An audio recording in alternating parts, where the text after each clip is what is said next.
უკვე კვირაზე მეტია ბრაზილიაში მოგზაურობ და ჩემი bucket list-დან მიხდენ სურვილებს. რიო დე ჟანეიროში გატარებული დღეები სავსე იყო როგორც ბედნიერი მომენტებით. ყველაზე ბედნიერი და მადლიერი ვარ აქ რა ვარ და ჩემი თინეიჯერი ბაბის ოცნებებს რომ მიხდენ. ასევე უსიამოვნებებით.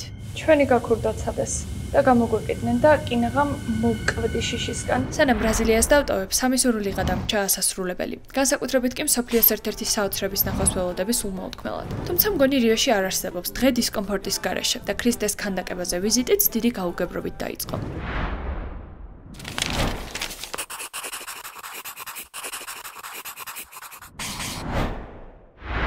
დღეს ავდივართ მსოფლიოს ერთ-ერთი საოცრების სანახავად, რომელიც არის ბრაზილიაში. რომელიც იბაჭევი ოცნება, ალბათ უცნაური არ იქნება მას რომ ამბობ, მაგრამ ისე საშინელ ფიზიკურ მონაცემებზე გავიღვიძე. მგონი ამ კონდიციონერმა გამაცია თუ არ ვიცი რა ხდება, მაგრამ რაღაც აი აქ ყელი მაგ გასციებული და ძალიან საშინელად გრძნობ თავს, დილით ვერ სუნთქავდი ცხვირით ისე ვიყავი და ცოტა რა თითქოს ყელიც გტკივა და აი რაღაცა არც იქით ვარ, არც აქეთ ვარ და აი ძალიან გული მწყდება რომ ჩემთვის ძალიან მნიშვნელოვან დღეს რაღაც ესე გავიღვიძე თავის სოციე რაღაც ყველაფერი რო გტკივა და რაღაცნაირად ხარ ანუ ჟაკეტი მაცვია უთბილესი 30 გრადუს სიცხეში და იმედია რომ მოვიხადები ნელ-ნელა ყავას დავლევ იმედია ეგეც მიშველის და რაც არ უნდა იყოს მაინც დამბედნიერი ვიქნები დღეს უბრალოდ შეიძლება სახეზე დიდად არ დამეტყოს ბედნიერება აქ ჯერ კიდევ წარმოდგენა არ მქონდა რამდენი უსიამოვნება გადამხდებოდა თავს და მართლაც წესით ერთი უბედნიერესი დღე ცუდ გამოცდილებად დამრჩებოდა მინიმუმ იქამდე მაინც სანამ საღამოს უკვე დამშვიდებული სანაპიროზე არ განვიტვირთებოდი ზოგადად იმისთვის რომ ქრისტეს ქანდაკებაზე მოხვდა ოფიციალური საიტიდან უნდა იყიდო ტრანსპორტის ბილეთები ეს გარდა იმისა რომ დასკამვისგან დაგიცავს ასევე ურიგოდ მოახერხებ პირდაპირ დათქმულ დროზე ასვლას თუმცა სამწუხაროდ საიტზე ქართული ბარათით ვერ გადავიხადეთ. რის გამოც გადავწყვიტეთ ქრისტეს ქანდაკების მიმდებარე ტერიტორიაზე პირადად ავსულიყავით და ადგილზე შეგვეძინა ბილეთები. თუმცა სწორედ აქედან დაიწყო უსიამოვნებების სერია.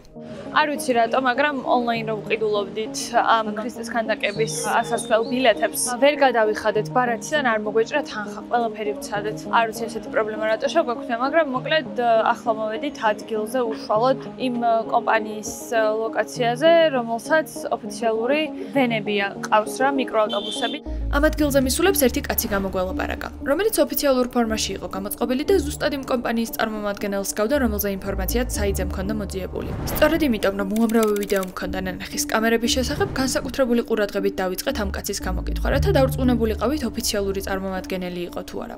უბრალოდ ინტერნეტში ყველა წერს, რომ ადგილზე არასდროს არ იყიდოთო დაგსკამავენო. ეს ქანდაკებაზე მხოლოდ კონკრეტულ ტრანსპორტებს შეუძლიათ ასვლა რა, რაღაცა ოფიციალური წარმომადგენელი თუ არ არის სატრანსპორტო კომპანიის, მაშინ ვერავა იმ კონკრეტულ ადგილამდე. და მაგიტო ახლა ვარ ვკვებთ და ვაზუსტებთ, რომ ნამდვილად ისინი ხო არიან, ვინც უნდა იყვნენ.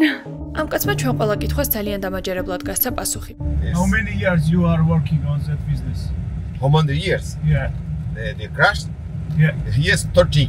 30. დაგვერწმუნა რომ მისი მანქანით ქრისტეს ქანდაკებაზე ბოლომდე ავიდოდით. მზად ხელზე სამაჯურები გაგვიკეთა, რომლითაც კიდევ ერთხელ შეეცადა დავერწმუნებინეთ რომ სანდო ადამიანი იყო. გაგვიჩერა გადასახედებზე, სადაც ქრისტეს ქანდაკების განსხვავებული ხედები იშლებოდა. თან გვყვებოდა ისტორიებს ნამდვილი ტურგიდივით. Favela Dona Marta here. Michael Jackson one video clip here.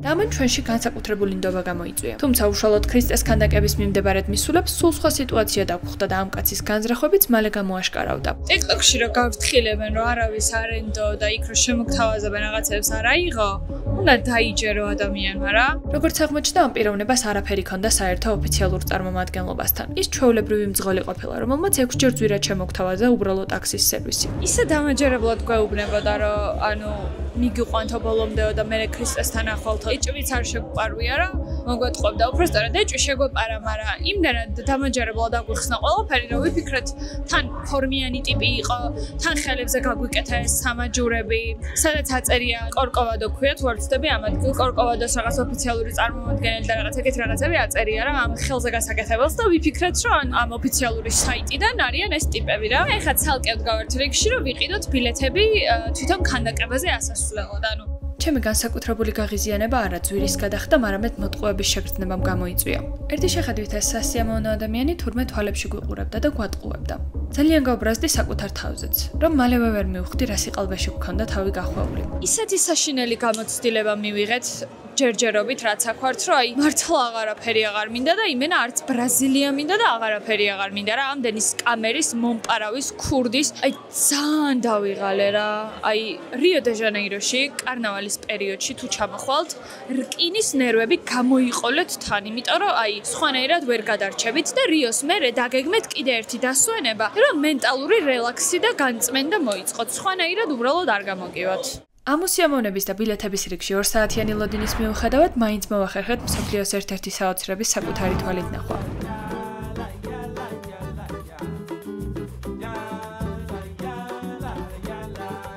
თუმცა იმდენად მქონდა დაგროვილი ნეგატიური ემოციები, რომ ბოლომდე ვერ დავტკბი მომენტით და უფრო მეტ უარყოფით ვამჩნევდი, ვიდრე დადებიც. მოგეთ, სრული განუკითხაობა არის, ყველა არის ერთი მიზნისთვის ამოსული, რომ გადაიღოს ფოტო და ისეთ ჭეჭყვა არის, რომ ვერც ფოტოს იღებ, ვერც ვიდეოს იღებ, ვერც წესიარად ნახულობ, იმიტომ რომ ზეგერ ტყავს, მოკლედ, აი ძალიან დიდი დისკომფორტი არის. აქ მოსვლა თან ისეთ ხასიათზე ვარ, მართლა აღარაფერი აღარ მინდა გარდა იმისა, რომ ეხლა აქედან უბრალოდ წავიდე. მიუხედავად ჩემი განწყობისა, საბოლოოდ ძალიან მადლიერი ვარ, რომ ეს გამოცდილება მივიღე და ჩემი თვალით ნახე მსოფლიოს ერთ-ერთი საოცრება. რაც შეეხება ინციდენტს კი, ასეთი გამოცდილებები ძალიან მზრდის პიროვნულად და მასწავლის სტრესთან უკეთ გამკლავებას. სწორედ ამიტომ უკანა გზაზე ვეცადე ემოციებს აღარ ავყოლოდი. დამშვიდობულიყავი და ახალი სუნთქვით გამეგრძელებინა ჩემი ბაკეტ ლისტიდან სურვილების ასრულება. ისე უნდა მოვიქცე, თითქოს არც მომხდარა. აი, ისევ ისეთი ენერგიული განწყობით უნდა შევუტიო რიოს ქუჩებს და თამამად უნდა გავაბიჯო დღეს გარეთ რა, იმიტომ რომ იწურება ნელ-ნელა ჩემი დრო რიო დე ჟანეიროში და არ მინდა რომ სასტუმროში გავატარო და გადავწყვიტე რომ გავიდე და ვიყიდო ჰავაიანები, რომელიც არის იმენა აიკონიკ ფლიპ-ფლოპები, ამიტომ ბრაზილიიდან მაგის გარეშე მე ნამდვილად ვერ წამოვალ და მე კიდე იპანემაზე გავალთ. ის სიმღერა ხო იცით? Girl from Ipanema na na na na na na na. აი ზუსტად მაგ იპანემაზე უნდა გავიდე დღეს. ჰავაიანა მთელ მსოფლიოში ცნობილია როგორც საუკეთესო ხარისხის და ვაიბის ფლიპ-ფლოპების ბრენდი. რა თქმა უნდა, TikTok-ის ჰაიპმა ჩემამდეც მოაღწია და გადავწყვიტე სამახსოვროდ მეც მეყიდა ერთი წყვილი. რომელი ავირჩიო? აი ესენი მომწონს ყველაზე მეტად და დანაშაულია შენი აზრით ეს რო ავიღო. ამდენ ციფერადაში.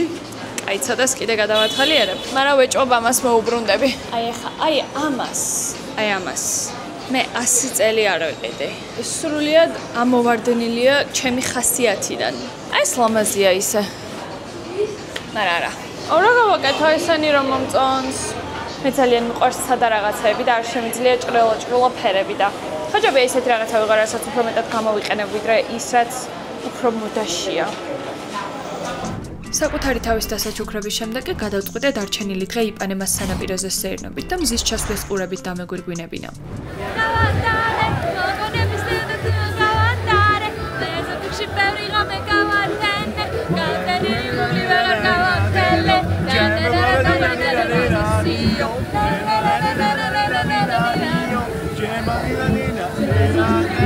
Jenny გადახილი გული უნდა გავამტენო.